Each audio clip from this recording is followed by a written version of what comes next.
Hi guys, this is Vineet and I welcome you to this video. Today's topic is database properties. We will discuss about database properties in SQL Server.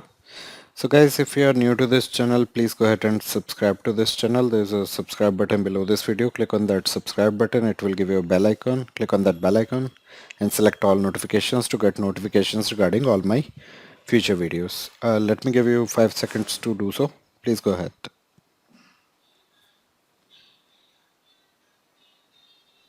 So guys, I hope you have subscribed by now. So let's move ahead. There are some points to remember while watching this video. Please watch this video till the end to gain better clarity of the concept, and if it's possible for you, please watch this video twice or as many times as you like until the concept gets clear to you. And perform any exercises in your test and lab environments only. Do not touch any production environment or production databases. Alright, and we would like to know your thoughts regarding our videos. So please do share us your comments, suggestions, any feedback, any requests, any day-to-day instances or stories related to SQL Server, or maybe you may talk about any situation where my content has helped you somewhere in some way. You can share your stories regarding that. We eagerly wait for your comments and would love to read them once we get them. So please do post us your comments. Guys, we have created some playlists for you to watch. Some of the common playlists are database design, tables, business continuity, indexing, performance tuning, and integration services. Guys, the best way to learn about any topic is to learn via the playlist. That's why we have created these playlists. So for example, if you want to learn about database design, I would recommend going to the database design playlist and watch all the videos from start till end to gain better understanding of the database design area. I do not recommend watching videos randomly about several topics, so that will not enhance your learning if you watch videos randomly. But yeah, it's an ideal way to learn through playlist. All the links for these playlists are given in the video description area, so please check out the video description area for this video. And also this video belongs to the database design category. I will be covering the database properties, and there are more than 210 videos posted on my channel, and the number of videos are increasing day by day. And I have a channel page link mentioned on this slide as well, and the link is also available in the video description area. So let's come back to today's topic, which is database properties in SQL Server. So today we will slightly discuss about the database properties inside the SQL Server. So let me take you to notes. Maybe if I have to jot down something, I will take down the notes. So basically, otherwise this video will be practical. If there are some important items, I will note down them as notes. So I've triggered the SQL Server. Let's see what options are available on the database properties page. We will discuss them one by one. So first we will discuss about the general page of the database properties. Still waiting for SQL Server to get triggered. It's triggered in the background. Let me also expand this page, and let's go to SQL Server. I'm already connected to the default instance. Let's take a look at the properties of the My AdventureWorks database. So right click on it and go to properties, and this is the database properties page. So first we will be talking about this general page, right? And basically we use this general page to modify properties for a selected database. Now what are all the options available on this page? So it lists out some options under backup. It is giving us the option like last database backup. None of the database backups were taken, indicated by the value. So the last database backup indicates it basically displays the date that the database was last backup. This database was not backed up anytime in the past, so none is written over there. And next item is last database log backup, and which basically displays the date that the database transaction log was last backed up. So we haven't even taken the backup of the transaction log of this database, so both the items are showing none value, sorry. Now next comes the name of the database, which basically displays the name of the database, which is My AdventureWorks here. I cannot modify the value over here. Alright, so the name of the database is My AdventureWorks. Next is the status option, which displays the database state. So for example, right now the database is in normal state, And we will talk about or maybe I have already talked about the database states in my previous video, so please check that out. If I if I had not created that video, I will create one of them soon. But yeah, there are several database states. So this one is in normal state right now. And next is the owner option, and my name is coming over here along with the machine name / my name, which is my Windows account. And basically owner field displays the name of the database owner. So the database owner of this database is, and the owner can be changed on the files page. So here we can change the owner over here. We can specify a different owner for our database. But yeah, let's go step by step. So owner can be changed, right? And next is the date created. So which basically indicates the date and time that the database was created. So it was created on 17th of March at this particular time, 6 p.m.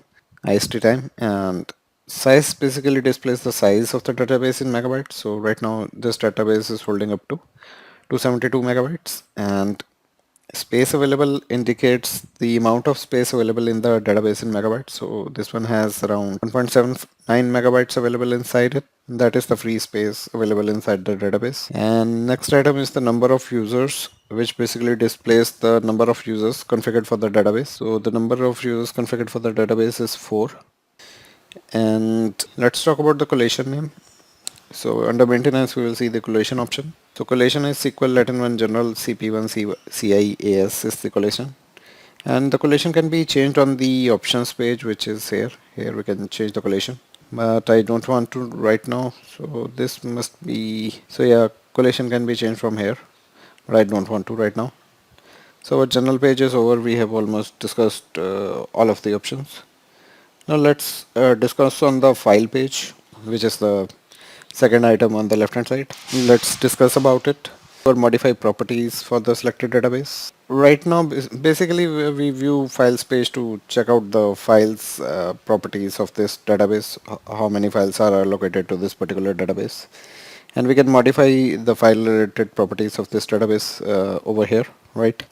So let's talk about these items. So first one is the database name, which is grayed out. So it's the name of the database, and basically it displays the name of the database, the first field. The second field is the owner field, which is my name. I'm the owner of this database, and the owner of the database can be changed from here. And we can specify a different owner as well. Now there's another option which is checked out and grayed out, use full text indexing. So what is the use of this option? This checkbox is checked and it is disabled because full text indexing is always enabled in. So the reason why this option is grayed out, because full text indexing is always enabled in SQL Server. Now the next section is for database files, and basically this section allows us to view, add, view and modify and remove database files for the associated database. So this database is using two files. One is the primary data file indicated by the MDF extension, and the second one is the log file, which is indicated by the LDF extension. So two files are allocated to this database, and database files have the following properties. So these files have logical names. So these are the logical name, first for the primary file and the second one is for the log file. And file type is also given over here, and the rows data is mainly held by the data file or the primary data file, and log indicates this is a log file. Okay, file type. So basically select the file type from the list. From here we can select the file type from the list. So this happens whenever we create a new entry for a new file. We have the option to select what type of data it is, right? But right now I don't want to add anything. Alright, so you can select whether it's a rows data, log data or a file stream type data. You can select those options. Okay, so we can let me add it. So we can select the file type from the list, and the file type can be data, log or file stream data, as you can see over here, right? And you cannot modify the file type of an existing file. So for above rows I cannot modify this option. So once the row is created, you cannot modify the file type of that particular row. For a new row, yes, you can initially select the option which type of file it is. And basically we select the file stream data if you are adding containers to memory optimized file groups. Alright, we will talk about this later when we will discuss the file stream. So basically we add file stream data if we are adding files, memory optimized file groups. So then we can select the file stream data option type if we are adding any files to memory optimized file groups. For now, just remember that I will create a separate video on the file stream data. Right, at that time we will discuss on this. And to add the containers to a file stream data group, file stream must be enabled. So basically, if we have to add the file stream data to a file stream data file group, right? File stream must be enabled on the database, and we will check it later on. Basically, file stream can be enabled from the advanced page server properties. So those properties are not coming over here. We'll talk about that, but not right now. Now let's move on to file group. Basically, file groups lets us select the file group for a particular file from the list. Alright, for example, let's select rows data. It has automatically selected primary file group, and we can also create a new file group as well. Similarly, for log, there are no file groups, and for file stream data, separate file groups needs to be created. Those are file stream file groups or file stream data file group. So I will later let you know how to create those file groups, and if they are created, you can select those file group from here. Right now I don't want to create any file stream file groups, so let's leave that. From here we can select the file group for the file from the list, and by default the selected file group is primary, and we can create any new file groups via the new file group option, and we can select that and enter the information about the new file group in the new file group dialog box. And new file group can also be created on the file group page. So there's a separate page for file group over here. We can create any additional file groups here as well. And here we have a section on the file stream file groups. Right now this section is disabled because the file streaming is not enabled on this database. So if it is enabled, this section gets enabled as well. Alright, so let's go back to files. So I was talking about we can create a new file group. Can be also done from the file group page, and you cannot modify the file group of an existing file. So for any existing file I cannot modify the file groups. So this can be specified when we are initially creating the entry for the particular file. Now when adding files to memory optimized file groups, here we are talking about the file stream data. So if the file stream data type is selected, and if we have file stream file group created on this particular tab, right, so we have the option to select those file stream file groups here. Basically the file stream file groups are basically memory optimized file groups, and basically we add the file stream data types to the memory optimized file groups, and the file group field will be populated with the name of the database's memory optimized file group. So far we have not created any file stream file group, so this option is not coming for this file stream data. Let's leave that for now. We can specify the initial size of the file here in megabytes, and by default if we talk, this is the value of the model database. So this one is used by the model database, so this is the default value, and the field is not valid for the file stream files. So if we are using that file stream data files, this field is not applicable over here, and we cannot specify any size over here. It can only be specified for any raw data file or transaction log file. We can specify the size. Next is the auto growth option, and basically it lets us select or display the auto growth properties of the file, and these properties control how the file expands when the maximum file size is reached. And basically we can edit the auto growth value. Basically we need to click on the edit button. So let me remove this row, and we can do this for existing file as well. So this is the primary data file with the size of 200 MB, the initial size, and the auto growth setting is set to, it can increase by 64 MB till the disk space is full. So we can click on the three dotted button here. We have clicked on the edit button next to the auto growth properties for the file that we want, and change the values in the change auto growth dialog box, which is this one. And by default these are the values for the model database. But yeah, we can change it over here if we want to. If the database file is full, how much megabytes do we want to increase it with? We can specify that value over here. Or if we want it to increase in terms of percentage, we can specify that percentage over here, right? And we can restrict the maximum file size as well to certain MB, or the growth can be unlimited as well till the disk space get exhausted. If you want to disable auto growth, just uncheck this setting and click OK after that. So auto growth is done, guys, and this field again, the auto growth option is not applicable for the file stream file types. And for files in the memory optimized file groups, this field should be unlimited. Okay, and let's see if it what option does it give. So if I select file stream file group, so it is by default automatically set to unlimited. We can limit, the only option available is we can restrict its size, but yeah, it is suggested to keep this file maximum file size to unlimited for any memory optimized file groups. Okay, and let's talk about the path. So basically it displays the path of the selected file where this particular file it's getting stored on the file system, and we can specify a new path for a new file, and we can click the edit button and select the new path from here. We can specify the path and we can navigate to the destination folder, and we cannot modify the path of an existing file. Again, the path of the above files cannot be modified via this box. Yeah, with T-SQL statement we can modify the path via the alter database statement, but from here, from the UI part, I cannot modify the file path for any existing files. For file stream file types, if I say the path is a folder, right? So for these files, the path is also a folder, and the SQL Server database engine will create the underlying files in this folder. All right, and the next option is the file name, which basically displays the name of the file and the actual physical file, the name of actual physical file, and this field is not valid for the file stream file types. All right, so this field is not valid for file stream data, including files in memory optimized file groups. Now add button is there to, we can click on this button to add a new row where we can specify a new file, and similarly we can click on remove button to remove any files from the database files grid.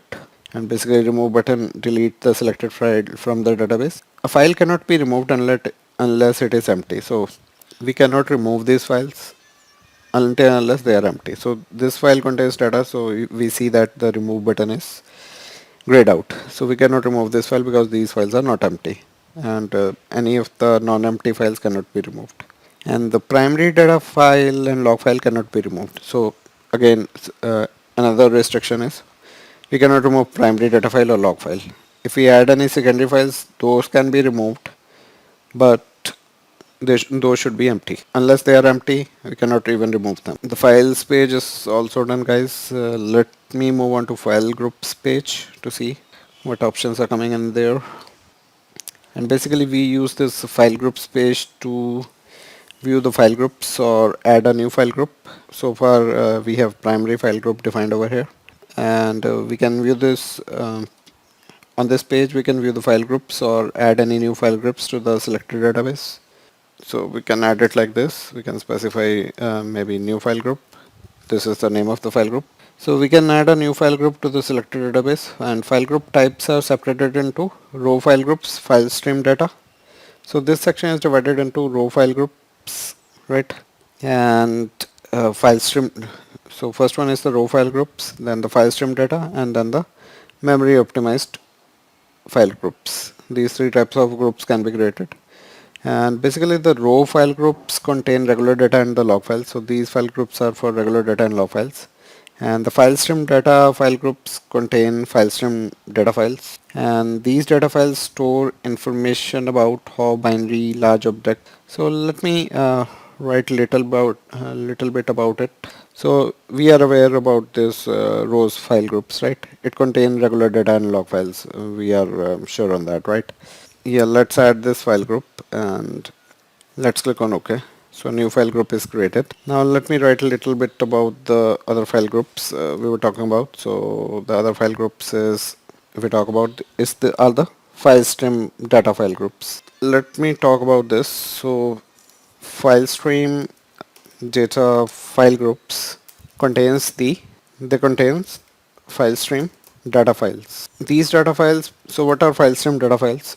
Basically file stream data file, if we talk about file stream data files, store information about how binary large object or blob, we can say, data is stored in the file, stored on the file system when you are using file stream storage.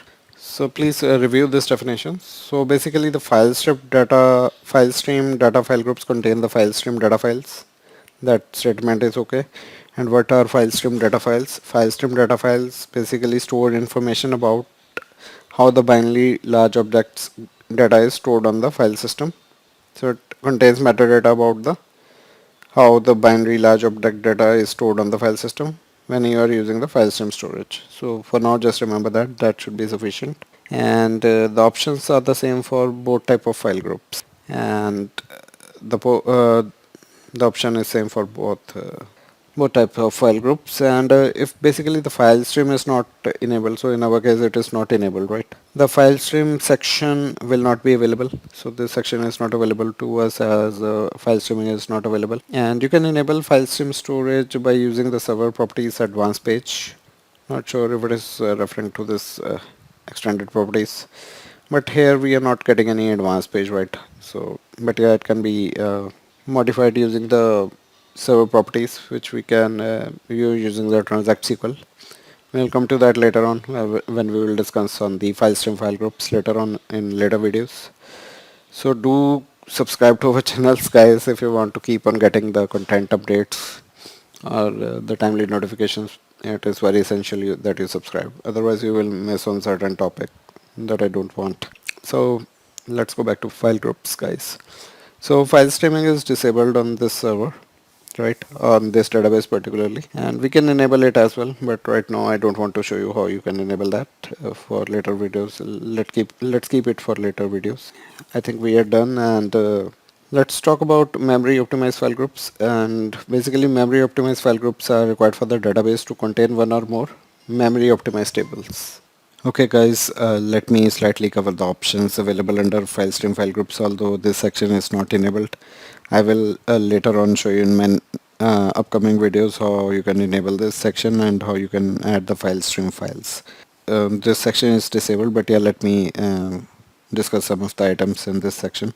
Here, if we talk about the name, right, so we are talking about both the sections, the rows and the file stream. I'm talking about these two sections collectively. So row and file stream data file group options, what are the options available under both? So we have name option available under both, which basically where we enter the name of the file group or a new file group which we want to create, right? The same thing can be done for file stream file group as well, right? Like we created this new file group. Now basically there's a file option as well. So for file stream we have file stream files. So it basically displays the count of files in the particular file. So for example, in the top box, primary file group contains one file, one data file. The new file group created has not yet have any files because we have not allocated any files to this new file group so far, right? No file is allocated to this new file group, so that's why it is having 0 files over here. Same is applicable for file stream files as well. And next is the read only option, which is available for both the file groups. So basically checking the read only option set the file group as a to a read only status. So any of the files under the read only file groups become read only, and we cannot write to those files. So any of the files which are under the read only file groups become read only, okay, and we cannot write to those files. And we have a default section under both the file group types, and basically we select to make this file group the default file group. For example, here the primary file group is the default file group, and we can have one default file group for rows and one default file group for the file stream data. And we under both the sections we have the add option, which basically adds the new blank row like this. And yeah, we can remove this as well. The same is applicable for file stream file group section as well. Now let's talk about the memory optimized data file group option. So here this area is active right now. So this is memory optimized data. We will talk about it, but yeah, let me discuss briefly few items over here. Memory optimized data file group options. So basically we can add a file group, so we can name it here. We can put in the name of the memory optimized file group, and it basically indicates the number of file stream files. What is the significance of this? It displays the number of files, or we can say containers, in the memory optimized data file group. So any of the number of files which are in memory optimized data file group, we can add containers in the files page. So for example, I have created memory optimized file group over here. Right now it does not have any files. Later on, if I add any particular file, right, we can add it to maybe I can mark it as Let's name this file as AdventureWorks 2022 file 1. Okay, all right. I have given this file a name, and the type of data is I'm taking as maybe file stream. So when we select file stream as the file type, right, we can select memory optimized file group as file group over here, right? Right, like the one we have just created, and we can put that instead of primary file group, we can put the file stream data on the memory optimized file group. Let's check about raw data. Raw data cannot be put on the memory optimized file groups. Only the file stream data can be put on the memory optimized file groups, and size we cannot specify, and auto growth should be set to limited. All right, and the file name is not applicable over here, right? Let's click OK. This has created one of the, what we have done is we have created one of the memory optimized file groups. So right now it is having one file because we have allocated one file which is of file stream data type, right? And it is in the memory optimized file group, and we can remove this file as well because this is empty right now, so it can be removed. So for now let's remove the file because it is not required. So let me just remove it from here, and now if we see in the file group we don't have anything, 0 files are there, and we can remove the file group. Let's click on OK and go back to SQL Server. Let's go back to properties. So guys, this section is done on the file groups, and the next section is the options page. So let's discuss about some of the options, and basically we can use the options page to view or modify options for the selected database. And basically these options can also be configured via the alter database set option statement. You can do so, and also the alter database scoped configuration statement as well. We'll show you later on how to set these options via these T-SQL statements. But let me discuss some of the sections over here. So we have a page header over here. It starts with collation. So collation right now is equal Latin 1 General CP1 C1 AS, and the collation can be changed from here. So here we have a list of so many collations for different languages. We can change to any one of them. For now let's keep it as is. So for collation section we can specify the collation of the database by selecting from the list, and we will discuss more about collations in our upcoming videos. So if you have not yet subscribed, please subscribe to my channel. I'm again reiterating. Alright, the next item is the recovery model, which is simple for this database. Other recovery models are full and bulk log recovery model, and basically recovery model specifies one of the following models for recovering the database: the full, bulk log, or simple recovery model.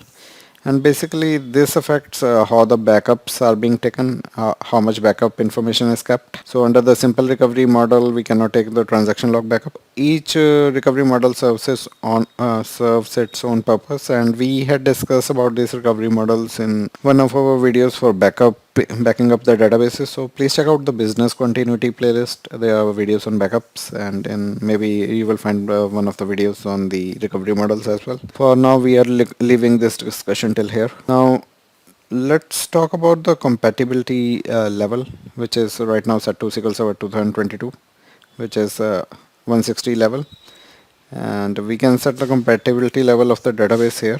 And this compatibility level basically specify the latest version of SQL Server that the database supports. Next is the containment type. So earlier we talked about the contained databases, guys. So if we want to make this database a partially contained database, we can enable this partial option. So we don't want to make this database a partially contained database. So SQL Server does not support the fully contained databases. It only supports the partially contained databases. We had discussed about this earlier in our videos for contained databases, so please check them out. So containment type basically specify none or partial to designate if it is a contained database. Right now it's not a contained database if it's set to none, and you should check out my videos on contained databases. And the server property enable contained databases must be set to true. So this contained databases are enabled for this server. That's why we are able to select this option. And we have also shown you in our previous video for contained databases how you can enable the containment for a particular database. So the enable contained databases must be set to true before a database can be configured for any containment. Now enabling the partially contained databases delegate control over access to the instance of SQL Server to the owners of the database. So basically whenever we enable the partially contained database, it gives the control or delegates the control to the owner of the database. Who is the owner? My account is the owner, right? this is one of the important points. And let's come to next section. We do not want to make this a contained database, so let's leave it. So next section is the automatic section. So let's discuss about these options. Okay, let's see what are the options under the automatic category. Okay, so first one is the auto close option, which is currently set to false. And basically this option specifies whether the database shut down cleanly and frees resources after the last user exits. Auto close basically signifies whether the database shut down cleanly and frees any of the resources after the last user exits from the database. And possible values for this are true and false. And when it is set to true, the database is shut down cleanly and its resources are freed after the last user logs off. So we can set these settings to true. Alright, so click OK after that. This setting will be set. Now let's talk about other properties.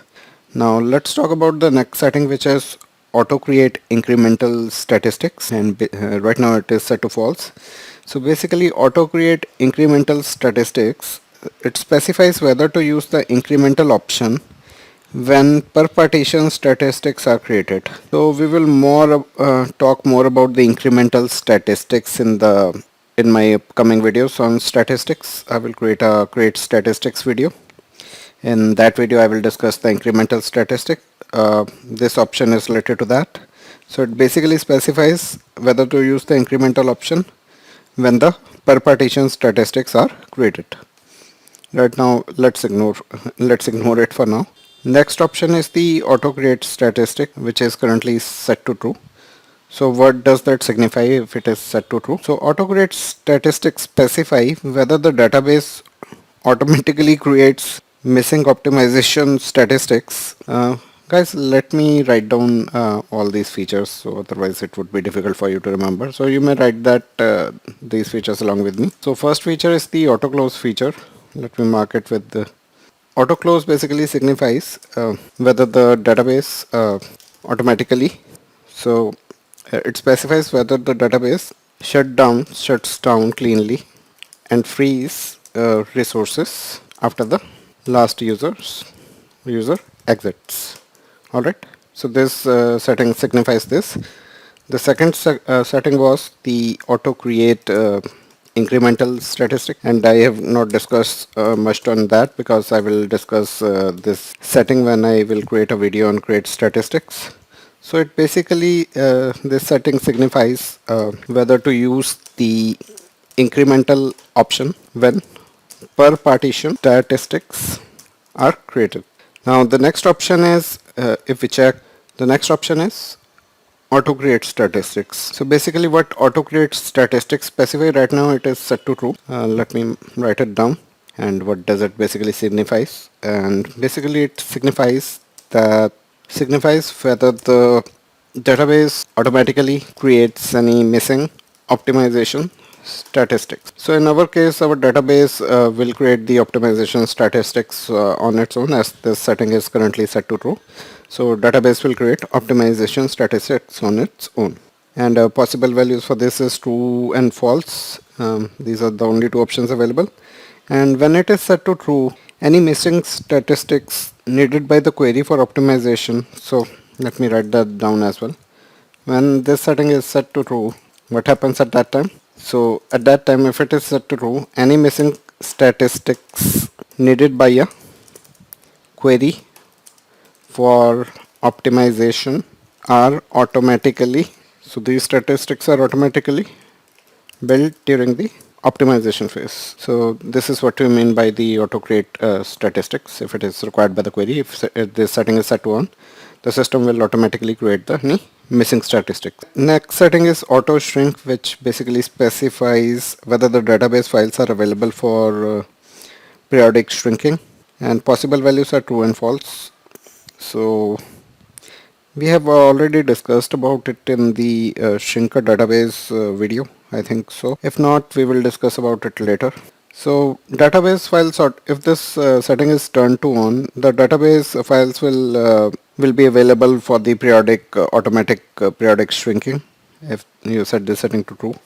Right now it is set to false. Next option is the first option was the auto create statistics. Now the second option is the auto update statistics, which is also set to true. So what is auto update statistics? Let me write that down. So this basically signifies whether the database automatically updates out of date optimization statistics. Alright, so if this setting is set to true, it basically automatically updates the out of date optimization statistics. So possible values are true and false, and when true, any out of date statistics needed by query for optimization. We correct that. So any out of date statistics which are required by query for optimization are automatically built during the optimization phase. So alright, this is what we mean by the auto update statistics. So basically, if this setting is true, it will automatically update the out of date optimization statistic. Alright, and the next option is auto update statistics asynchronously. So next setting is auto update statistics asynchronously. So when this setting is set to true, queries that initiate automatic update of out of date statistics do not wait for the statistics to be updated. So if we turn on this just this setting, so any queries which are dealing with out of date statistics will trigger out the update of those statistics. But if only this setting is turned on, a query needs query needs to wait for the statistics to get updated first before the query can run. If this option, the auto update statistics asynchronously, is also turned on along with that, but right now it is not turned on, or if it is set to true, what happens is query does not have to wait for statistic to get updated, right? So when this setting is set to true, queries that initiate an automatic update of out of date statistics do not wait for the statistics to update before performing the compiling. Otherwise, if this setting is set to fall, then the query needs to wait for the statistics to get updated before it can be compiled. And any subsequent queries can use the updated statistics when they are available. So in this case, the query just triggers the update of statistics and does not wait for the statistics to be built, and the query gets compiled. As the process is triggered to build the update statistics is going on, the next query can make use of those updated statistics. Now, when it is set to false, the queries.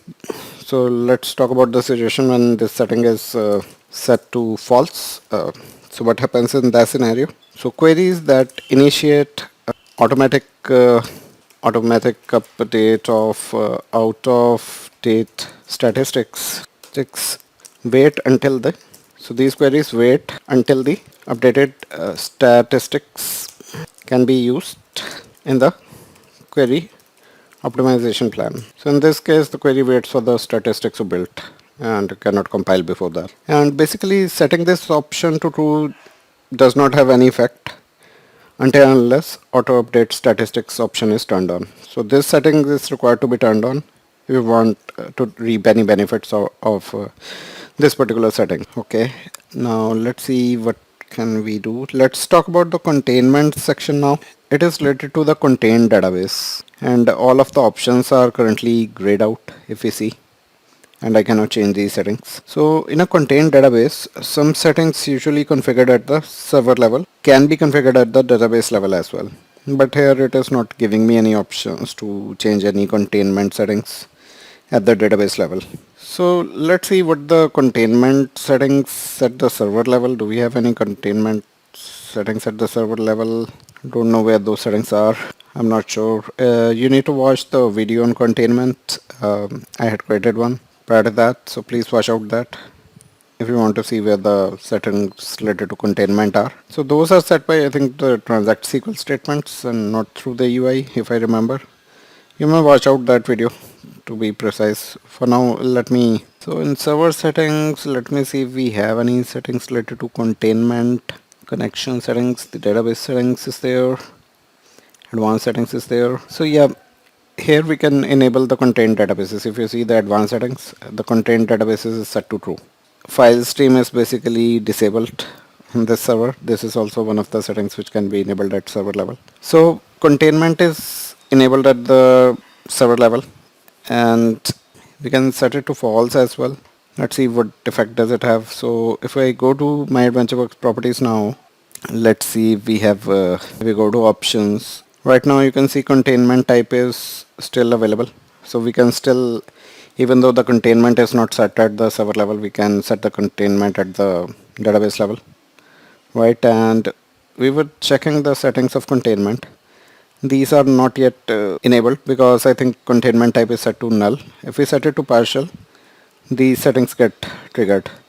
Even though, yeah, we can keep the server containment setting as true. That's the server settings for containment. So server supports the contained database, partially contained databases. That setting signifies that. But yeah, on the individual database level also, we can enable the containment. So those settings were not enabled because the containment option was set to none. So we can set it to partial if we want to make it this particular database a contained database. So once we enable that option, these settings under containment get highlighted. So in a contained database, some setting usually configured at the server level can be configured at the database level as well. So let's discuss about some of these settings. First setting is default full text language LCID. And this basically specifies, right now the setting is set to 1033. And this basically specifies the language for full text index columns. And linguistic analysis of full text index data is dependent upon the language of the data. And the default value of this option is the language of the server. Now the default language is English for this database. So the default language for all the new contained database users unless otherwise specified. This is the default language is English. We can specify different language as well. We can specify other languages as well, but yeah, by default English comes up. True for this server at least. Now let's talk about the nested triggers enabled for containment. So it basically allows to fire other triggers. So a trigger to fire another trigger. That's what we mean by nested triggers. So when this setting is enabled, it allows triggers to fire other triggers, and trigger can be nested to a maximum of 32 levels. So if this setting is set to true for contained databases, and 32 level of triggering can be allowed, and if this option is set to true, any trigger can trigger any other triggers. So it basically allows triggers to fire another triggers. Let's move on to another setting, which is transform noise words. Basically, the setting is set to false. If it is set to true, this suppresses an error message if noise words, that is stop words, causes a boolean operation on a full text query to return 0 rows.